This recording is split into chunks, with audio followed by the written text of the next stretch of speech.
안녕하세요. 여러분이 기다리시던 생생건강 정보통입니다. 오늘은 겨울철 한파 이겨내기와 관련하여 낙상사고, 계절성 우울증, 근육 위축, 심장과 폐기능 저해에 대해서 알려드리도록 하겠습니다. 첫 번째로 의지와 상관없이 갑자기 넘어져 상처를 입는 낙상사고에 대해서 설명해 드리도록 하겠습니다. 낙상은 특히 겨울철에 발생률이 다른 계절보다 약 10% 정도 높다고 합니다. 낙상의 원인으로는 기온이 영하로 떨어지고 눈으로 인해 길이 얼어붙는 경우가 많은데 추위로 두꺼운 옷을 입으면 우리의 몸이 둔해지기 때문에 주로 일어난다고 합니다.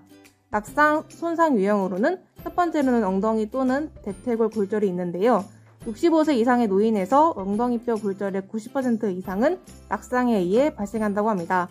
대퇴골 경부 골절이 되면 심한 통증 및 보행 장애가 발생하고 방치할 경우 증상은 더욱 악화될 수 있다고 합니다. 두 번째 유형으로는 척추 골절이 있는데요. 낙상 후 가벼운 외상으로 생각했지만 그 이후 지속적으로 근육통 증상이 있다면 척추 압박 골절을 의심해 봐야 합니다.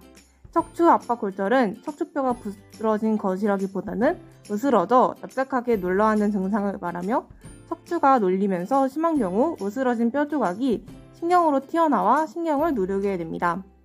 세 번째로는 머리 손상인데요. 낙상 후 머리 손상은 넘어지면서 머리 부분을 땅이나 물체에 부딪혀 발생하는데 심한 경우에는 뇌 손상으로 인한 수술이 필요한 경우도 있다고 합니다. 마지막 유형으로는 상지 및 기타 부위 손상입니다. 겨울철 빙판이 미끄러져 손목 부위의 골절로 병원으로 내원하는 경우는 3.1% 정도 발생하며 이외에도 허리뼈나 가슴 부위에 손상이 발생할 수 있습니다.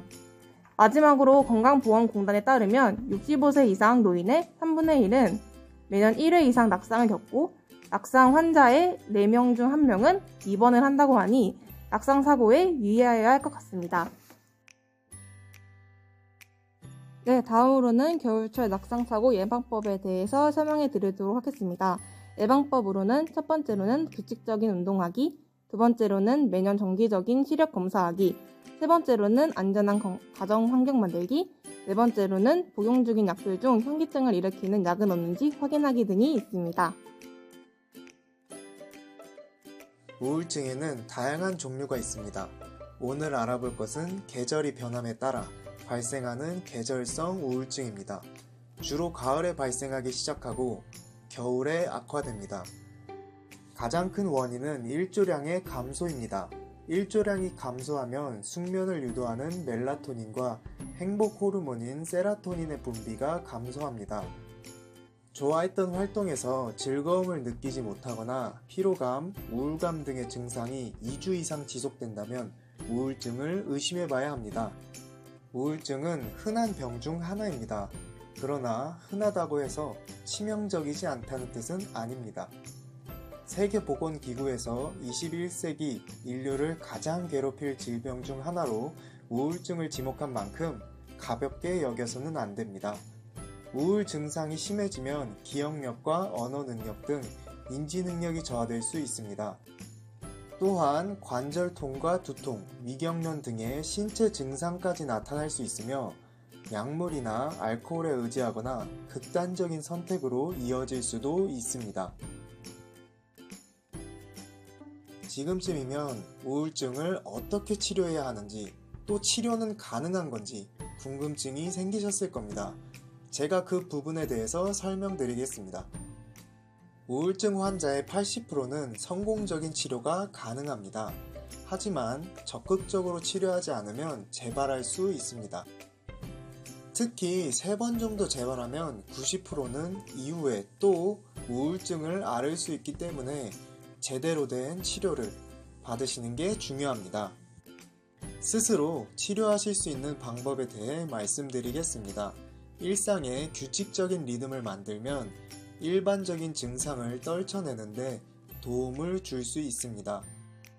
예를 들어 매일 운동을 하거나 종교활동에 참여하거나 자원봉사를 하는 것 등이 해당됩니다. 이러한 활동은 목적의식을 갖는 데 도움을 줍니다.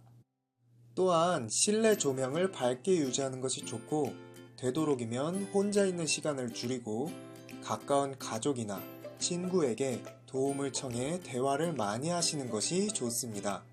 이 밖에도 명상을 통해 스트레스를 관리하시거나 온라인 대화 치료를 해보시는 것도 긍정적인 경험이 될 수 있습니다. 이러한 방법으로도 극복되지 않으면 전문의와의 상담을 통해 적극적인 치료가 필요합니다. 약물 치료의 경우 15일 이상 지속적으로 투약을 해야 효과가 나타납니다. 효과가 빨리 나타나지 않는다고 전문의의 지시 없이 투약을 중단하면 치료가 더 어려워질 수 있다는 점 유의 바랍니다. 약물 치료 외에도 정신치료, 광치료 등의 처치를 받으실 수 있습니다. 치료법의 선택은 우울증의 원인, 증상, 환자의 상태 등에 따라 달라질 수 있으므로 반드시 전문의와 상담하셔야 합니다. 단순하게 기력 보충을 위해 한약을 복용하시거나 약국에서 안정제를 사드시는 등의 행동은 우울증을 악화시킬 수 있습니다. 다음은 근육 위축입니다. 한파로 인해 기온이 감소되면 혈관이 수축되면서 혈액순환이 방해가 된다고 합니다. 이때 척추와 관절에 무리가 갈 수 있으니 주의해야 합니다. 특히 60대 이상의 경우 퇴행으로 인해 약해진 무릎 관절에 한파가 오게 되면 근육이 굳게 됩니다. 전에 없었던 통증이 생기거나 원래 있던 통증이 더 크게 느껴질 수 있습니다. 그리고 쪼그려 앉았다가 일어나거나 몸의 방향을 갑자기 바꾸는 동작을 하게 되면 무릎이 펴지지 않는 연골 손상이 생길 수도 있으니 조심하시길 바랍니다.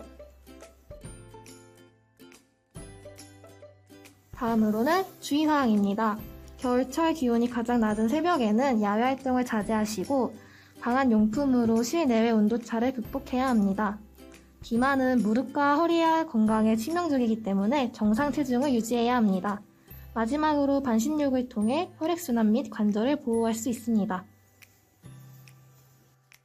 겨울철 심내혈관 질환 사망이 늘어나는 이유는 체온을 유지하기 위해 혈압이 올라가고 심장이 더 많은 일을 하기 때문이라고 알려져 있습니다. 이외에도 혈액을 응고시키는 물질이 증가하고 콜레스테롤이 높아지며 비타민 D가 부족해지기 때문이라는 설명도 있습니다. 겨울철 심장질환 예방법은 첫 번째로 혈관 질환을 앓는 사람은 아침 운동 자제하기, 두 번째는 잠깐 밖으로 나갈 때도 반드시 외투를 걸쳐 심장을 보호하기, 세 번째는 음주와 흡연을 피하기가 있습니다. 만성 폐쇄성 폐질환, 기관지 확장증, 천식 환자가 특히 주의해야 합니다. 기도가 쉽게 좁아지는 질환인데 차가운 공기에 호흡기가 직접적으로 노출되면 기관지 점막의 염증이 심해지고 기도 근육이 수축하면서 숨쉬기가 어려워집니다. 따라서 사망까지 이어질 수 있습니다. 폐기능 형성을 위해 적절한 운동은 걷기와 같은 유산소 운동, 하체나 복근의 단련입니다. 숨쉬기 운동도 하면 좋은데 숨쉬기 운동은 손을 배에 얹은 상태로 방바닥에 누워서 시선은 천장을 바라본다. 누운 상태로 천천히 5초 동안 숨을 깊이 들이마신다. 가장 깊게 숨을 들이마신 다음 7초 동안 숨을 내쉰다 입니다.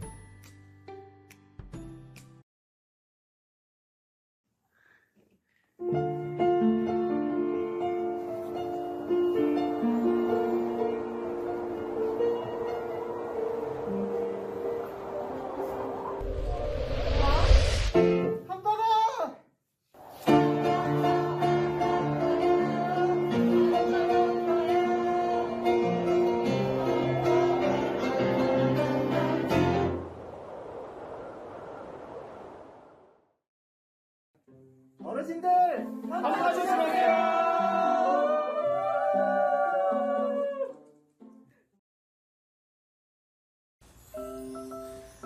지금까지 영상을 시청해주셔서 감사합니다. 다음 시간에는 생생건강정보통 마지막 시간으로 생생건강 뮤지컬이 방영됩니다.